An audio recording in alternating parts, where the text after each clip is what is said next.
Hey everyone, welcome to session number 12. So hopefully you were learning some assertive skills from last time and being able to use those and noticing a difference in your life and in positive changes. So today we're going to talk about courage and also humor and the importance of that in our recovery from anxiety and depression. And so we're going to start out today with a very, very simple skill and one you probably already do and may have not have realized the benefits to it. So I'll put that video on and catch up with you here in just 1 minute.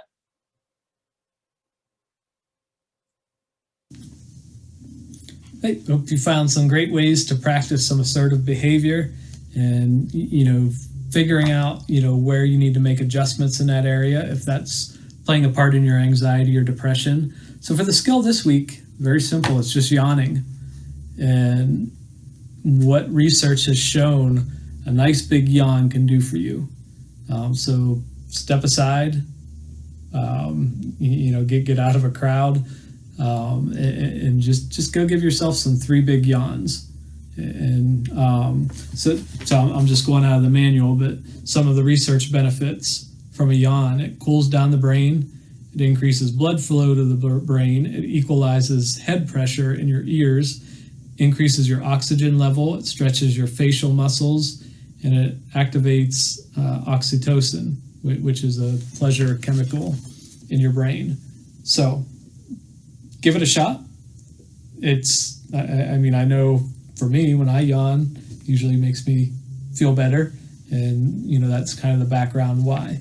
So if you find yourself anxious, overwhelmed, whatever it may be, step aside and do your best to give yourself three good yawns to kind of reset all the chemicals in your body. See you next week. So again, just a skill that I'm sure you're already doing and may not have realized some of the tremendous benefits of that. I like to think of a big yawn as kind of hitting the reset button on your body. And, it's always funny and, group time to have people try and practice that. And, with everybody watching, it's almost impossible to throw off a good yawn. But just being able to try that in the privacy of your home, and when you're feeling a little anxious, just excusing yourself to another room and just taking some deep breaths, some big yawns, and really noticing what the benefits of that actually is. So today, I think this is really important to talk about, that the normal cycle of people recovering from anxiety and depression. As you're learning these skills, you're using these skills, most people get a very quick benefit right away. So the positive thinking, the diet, the exercise, the breathing skills, the mindfulness, relaxation, all these things gives them a benefit pretty quickly.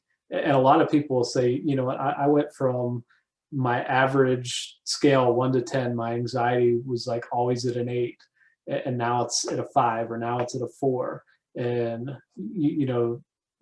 what tends to happen is getting from that 5 or a 4 down to a 2, where ideally you're going to get to, seems to be a much bigger challenge. So if you think about losing weight, normally, like, the first 10 pounds seems to come off pretty quickly. So let's say you set a goal, I want to lose 20 pounds.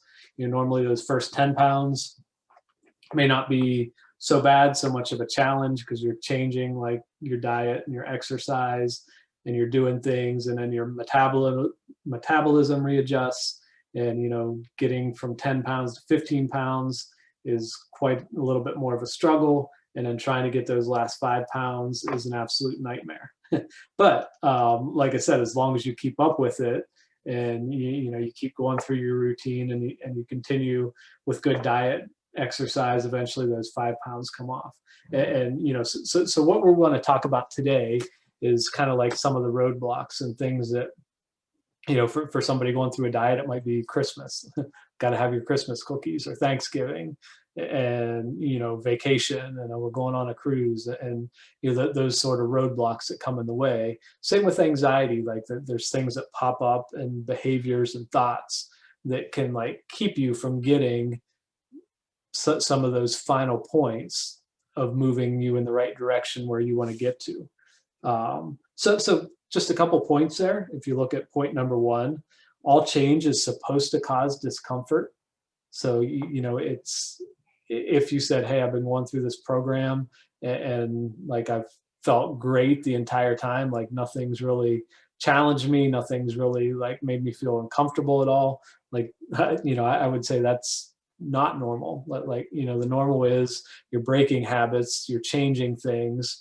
The same way if you wouldn't quit smoking and say, man, I feel great. Like there's no negative feelings, results of not having the cigarettes. In the same way, when you're doing these new habits, new behaviors, like it's totally normal for you to like have some discomfort and some feelings, and not to allow those to bring you in a negative direction. Not to say where you're at now it shouldn't be your goal. You want to get better. You want to keep moving in the right direction. And let's talk today about how you can do that and keep moving in the right direction. All right. So first, you're not the only one you're the only one with the power to overcome anxiety and depression. So, over these last 12, 11 sessions, I've been giving you the skills to help you overcome your anxiety and depression. Like I can't control what you say. I can't control what you do. I can't control whether you practice the skills. I can't control whether you're doing the 10 positive thoughts in the morning. I can't control how you're thinking, how you're reacting to situations, but I can give you the skills and I can encourage you to use those. But ultimately, everything's on your plate. I don't have the power to change anybody, but I can give you the skills to change yourself. And realizing like where you're at right now, like you've been given the gift and you've been given the skills to be able to manage this and overcome this. And it's kind of on your plate to actually use those and do it. So nobody else can get you through or keep you where you're at. So again, everything's just on your plate, and it's up to you to continue to improve and reach your goals and really get to where God's designed you to get to. All right. So what we want to really look at is there's common resistance behavior. So that's the blank there is resistance that keep us from change. And, so start to identify, here are the ones that's holding me back, from losing that final 5 pounds or, dropping my number to get to where my goal was when I first started this program. So one of the things is justification. So a lot of us, we have thousands of reasons why we act the way we do. If it wasn't for my job, I wouldn't have this anxiety. If it wasn't for my marriage, if it wasn't for the situation that I'm in. And unfortunately, life is always going to throw that at us. And so the justification that I'm anxious because, and you know what, so sometimes there are like reasons, again, that you should be anxious, that, when you got that sick child or somebody's been in a major accident and those sort of things. But it's the chronic ones where you say like, I can't ever change my anxiety level because of these circumstances. I've seen people in the worst of circumstances that I would never wish upon anyone, and be able to use these skills and being able to manage and getting like their anxiety level into a very healthy range. All right. So a negative attitude. So hopefully like negative thoughts it'll never become a thing of the past, but it's drastically reduced for you. But we can definitely have that negative attitude that, I'll never get myself to a 2. You can be the Debbie Downer from Saturday Night Live, that no matter what good thing gets thrown at you, like you have like some negative reaction to it.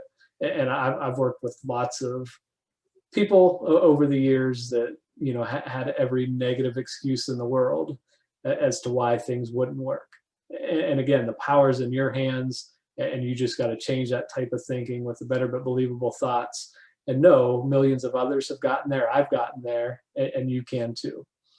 So that's just the way I am. I hear that a lot, that, hey, I inherited this from mom and dad.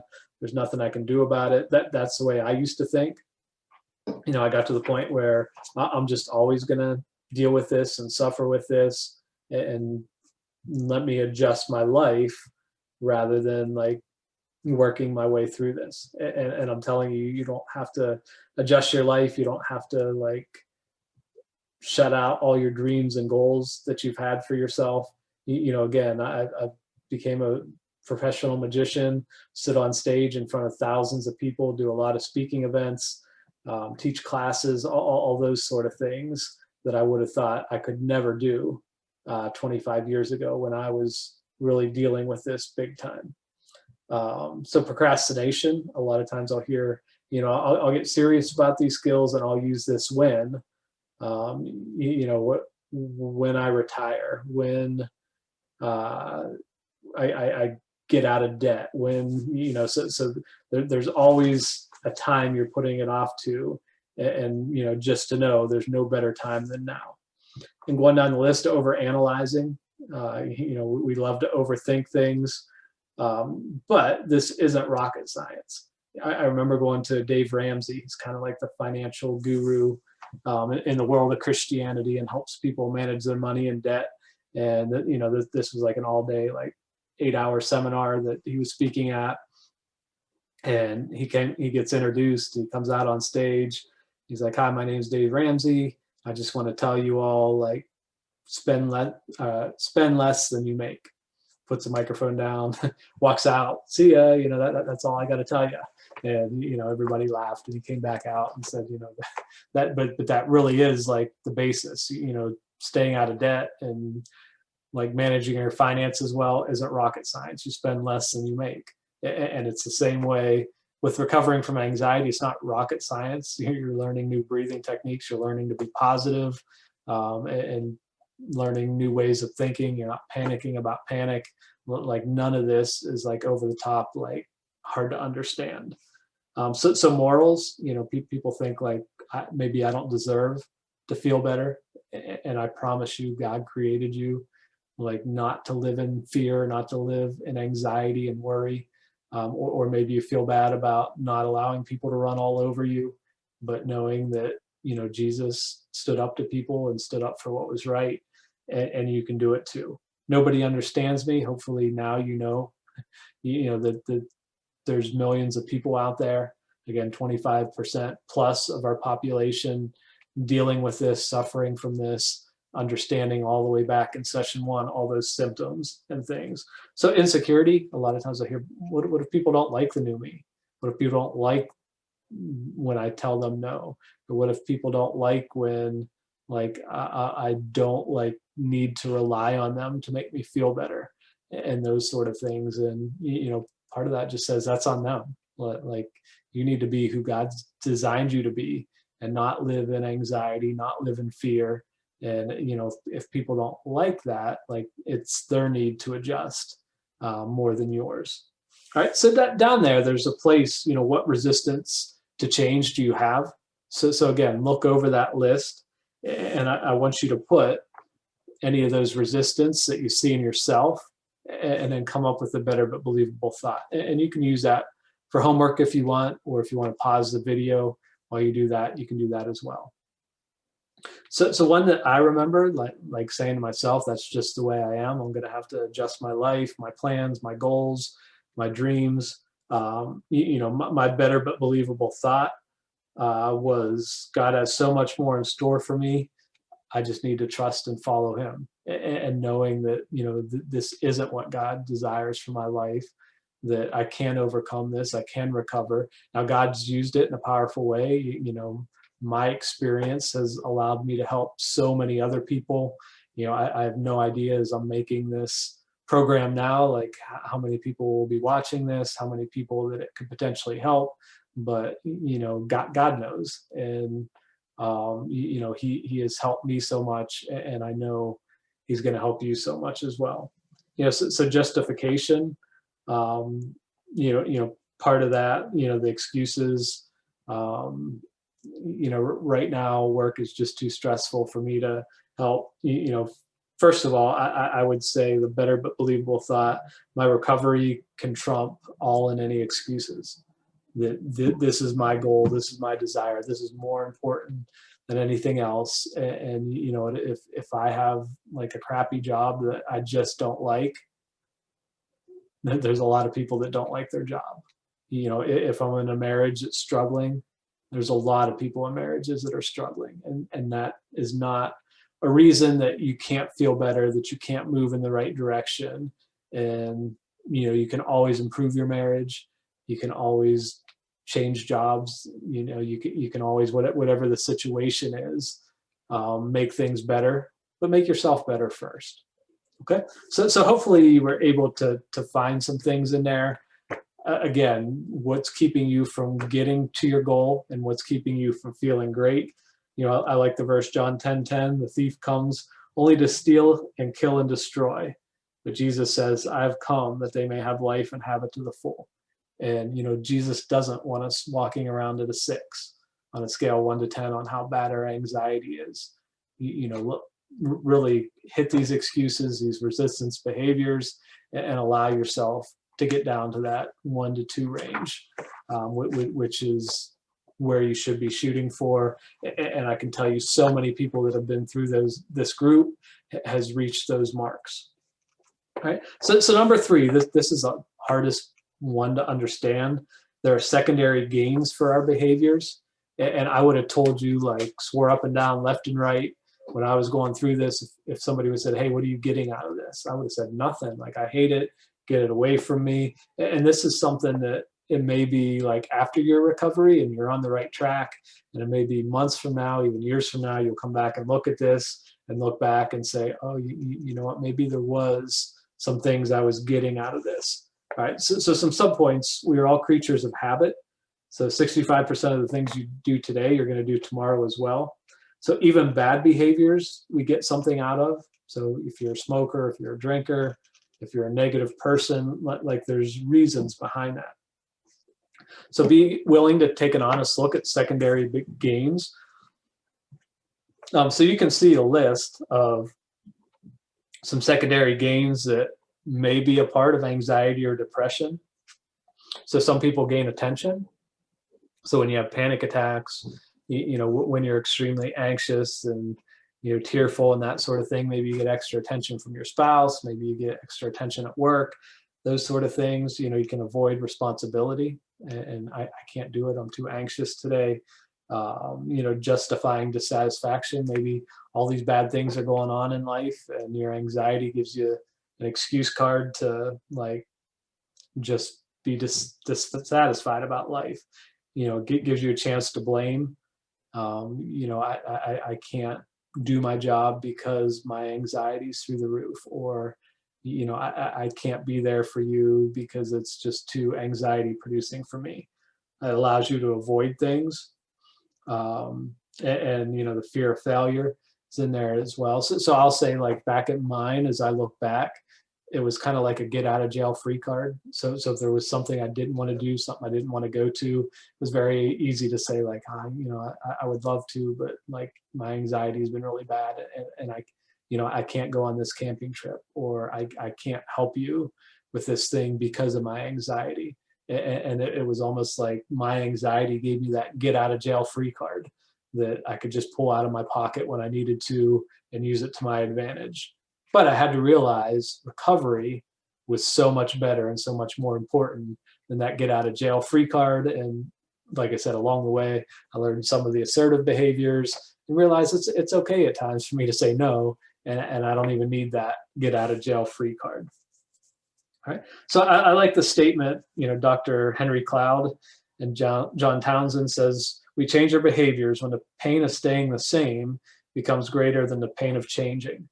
And you know, so a lot of you came to this program because you said, you know what, it's too painful and it's too bad to, like, stay the way that I am, and I know I need to change. So you're willing to change, but you may have gotten to the point now where your anxiety has dropped to, like, from a severe range to a range where you can tolerate it, deal with it, and you think it's not that bad. So you may be at the point where, like, I've changed enough, and, like, to continue to try and change is more work and more pain than just staying where I'm at. And I'm saying, get that thought out of your head. Like, hit that goal, set it for yourself. I'm going to continue to work at this. I'm going to continue to use the skills. I'm going to get through the program. I'm going to go back and review anything that I need to, and I'm not going to stop until I get down to where I set my goal. So hopefully all that is connecting, making sense. All right, number 4, this is also on humor. So allow time to laugh. Watch funny movies, read funny books, tell jokes, be willing to laugh at yourself. And, we watched that goofy video on the laugh yoga. I think that was the last session or 2 sessions ago, that, whatever you're dealing with, it's okay to laugh about it. And laughing is healing, and that'll actually be one of our skills coming up. But for this, I just want to share one of my favorite comedians. So give me 1 second. I hope I didn't lose you. But let me come back just to make sure. So Michael McIntyre is I'm assuming he's a British comedian, but he has YouTube videos that are hilarious. And so this is one he uploaded to his YouTube channel and wanted to share with people. So, I encourage you, if you find him funny, like, subscribe to his channel, watch his other videos. But here's an opportunity now, as you're planning to be here for a session, just to watch a short clip of one of his shows and just laugh about it, and just see how his take on life, and just being willing to laugh, and the healing powers of laughter. And so I hope you enjoy this, and I'll catch up with you to wrap up here in just a few minutes. So hopefully you got some humor out of that, and enjoyed that. And again, don't be afraid to laugh. Don't be afraid to use humor, and not to take life so seriously, and being able to enjoy every day that God's created you for, and to be able to enjoy that and have that full and abundant life. All right, so looking at the homework, I want you to kind of look again. You're going to be practicing all the skills and everything that you've learned, and keep putting the pieces of that puzzle together. But just a short assignment: ask someone close to you the most positive change they've seen in you in the last, if it's been 3 months since you started, 2 months, 4 months, 6 months. So think back to when you started this, and just use that as a gauge. What's the biggest positive change you've seen in me over the last 4 months? And then part number 2, ask that same person, one thing that they see that you still need to change as far as anxiety or depression goes.